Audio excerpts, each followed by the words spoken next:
Woodworkers have been poking holes in wood forever.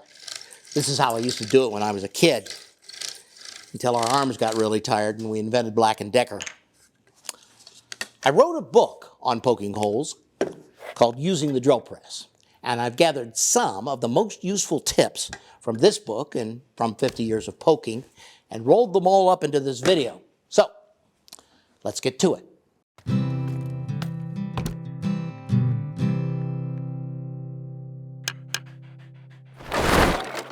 Ow.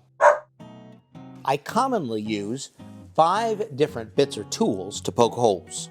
Twist bit, brad point bit, spade bit,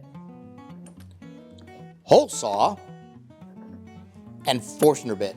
This is actually a multi-spur bit because it has teeth around the circumference, but marketers these days like to lump Forstner bits and multi-spur bits together. Most of these bits have pilots to help guide them in the wood, but the twist bit does not. Instead, the tip is ground to a point to help guide it. It's actually designed to cut metal, but it works reasonably well in wood. They are sized by diameter, but be aware that all of these bits, with the exception of the hole saw, are just very slightly undersized. This is a 3/8 inch brad point bit, and when you mic it, it measures 0.373 when you'd expect 0.375. The reason for this slight discrepancy is that these things don't always travel in a perfect circle. Sometimes the pilot, or the point, is slightly off from side to side, causing the bit to wobble as it cuts, and this in turn makes the hole slightly bigger than the bit itself. If the bit is undersized, it will compensate for the wobble, and the hole gets closer to the diameter that you're hoping for. If you absolutely, positively need a hole of a precise diameter, there are 2 things that you can do. And the first is very simple. Try another bit. And if that doesn't work, do what machinists do and use a reamer. This is rarely used in woodworking, but it's good to know. Woodworking tool manufacturers have been selling metric sizes as if they were compatible with imperial operations, and sometimes they are, but not for the pocket hole operation that I bought this for. I bought this 2-step drill from a reputable company, Amana, and it's plainly marked 3/8 of an inch. But if you mic it, it reads 0.3880, just a hair under 10 millimeters. Always mark the positions of the holes that you want to drill with the point of an awl. The tiny indentation this tool makes will catch the point of the bit at the beginning of the cut and help put the hole right where you want it. This can be especially helpful in hard, open-grained woods. To keep a bit from slipping in a 3-jawed chuck, a keyed chuck, double tighten it. That is, get it snug with the key in one of the holes in the side of the chuck, the jug as some machinists call it. Then turn the chuck 120 degrees and further tighten it with the key in a second hole. This evens out the pressure between the jaws. Occasionally, I have had to tighten the chuck in all 3 holes and tap the jug lightly with a hammer as I did it. If you have a drill bit that continually slips in the chuck, check the shank to see if it's galled. These are places where the steel has been plowed up or grooved by the harder steel in the jaws of the chuck. Small galls can be removed with a file or a sharpening stone. Badly galled bits should be discarded. Using them risks damaging your chuck. Feed the bit very slowly at the beginning of a hole. There is a difference in density between the spring wood and the summer wood, that is, the light bands and the dark bands in your lumber.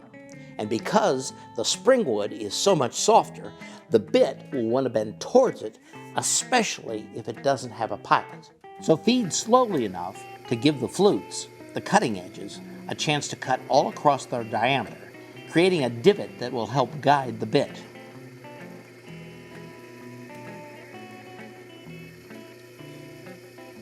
If you're working with a hand drill and you need to drill a hole to a precise depth, a piece of tape works great as a depth gauge, especially if you're working with a small diameter bit. Attach it to the bit like a flag, and when the tape sweeps away the sawdust, you know the hole is at the proper depth. When you're drilling deep holes, back out the bit from time to time to clear the sawdust out of the hole. On some bits, you may actually have to stop the drill and clean out the flutes. Otherwise, the chips may become impacted in the hole, and the extra friction will heat up the bit. This in turn will burn the wood and cause the bit to dull prematurely. The center of the bit must be aligned with the axis of rotation of the chuck. Otherwise, the bit will seem to wobble as it cuts. This wobble is called runout. Most times, runout is due to an imperfection in the bit. You can check this with a dial caliper, like I'm showing here. Or you can simply roll the bit along a flat surface. If the bit does not want to roll easily, it may have a slight bend and you need to replace it. If you have a consistent runout problem with all of your drill bits, it may be due to the way the chuck is seated on the drill press. Use some wedges as shown to pop the chuck off the spindle. Clean up the end of the spindle and the mounting hole in the chuck with some Scotch-Brite. Then reseat it. On occasion, I've had to whack a freshly seated chuck on one side or the other with a dead blow mallet to reduce the runout to a level that I could live with. When a drill exits a hole, it can tear out the fibers around the circumference. This is especially a problem on plywood, as you can see. There are two ways to avoid this. Back up the board you're drilling with a fresh piece of scrap wood. If you're using a drill bit with a pilot, set the depth of your drill press or use a stop collar so that only the pilot exits the wood. Then turn the board over and use the pilot hole to position the wood and drill from the other side. Your board will have two clean entrance holes. It is a pain in the neck to run around to the back of the drill press just to turn the crank every time you want to raise or lower the table. So I keep 2 or 3 scraps of particle board handy that instantly let me adjust the level by adding or removing scraps. They also serve to protect the surface of the drill press table, and they give me clean exit holes. It's dangerous to try to drill small parts and hold them with your hands. The spinning bit could easily catch on the wood, and that could damage a finger or two. Instead, use a hand screw to help hold and position small parts when drilling them. When drilling round stock, use a V-block to hold the stock in position. Line up the point of the bit with the point of the V. That way, when you put the round stock in the V-block, it will be automatically aligned so the drill bit goes through the full diameter. When drilling a series of overlapping holes to create a slot or a mortise, first scratch a line along the center of the slot to be. This will catch the point of the bit and keep the holes aligned. Drill both ends first and then clean out the stock between them.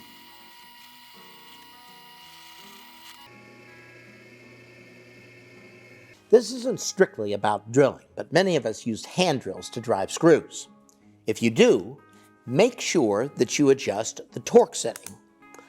The smaller the screw, the lower the torque should be. If you leave the drill engaged for drilling, or the torque setting is too high, the drill may over-tighten the screw and strip out the threads in the wood. The drill press, of course, has no torque setting. That's the main reason we don't use it to drive screws. But while I'm on the subject, it can be very difficult to drive a long screw or even a medium screw into very hard wood. So, to make it easier, wax the threads. Rub the threads over a block of beeswax or dip them in a can of paste wax. This will lubricate the screw and reduce the friction as you drive it. You will find this extremely useful when you're driving a screw into an oak stud in a 200-year-old home that you're attempting to restore. I'll sign out with a safety tip. A good friend of ours literally just sent us a picture with his finger, his broken finger, in a splint. Never try to drill something with your hand in a glove. The material can easily catch on a bit and wrap your fingers around it in an instant. Wow. Hopefully, these tips will help make your drilling a little easier, more accurate, and a little safer. Now, we have come to the time in this video when I normally remind our viewers that we have books and plans for sale on our online store, and these help to support our channel. Then I spin a hammer and walk away. But we're going to do things just a little differently this time. You ready? You ready? Thanks for your kind attention.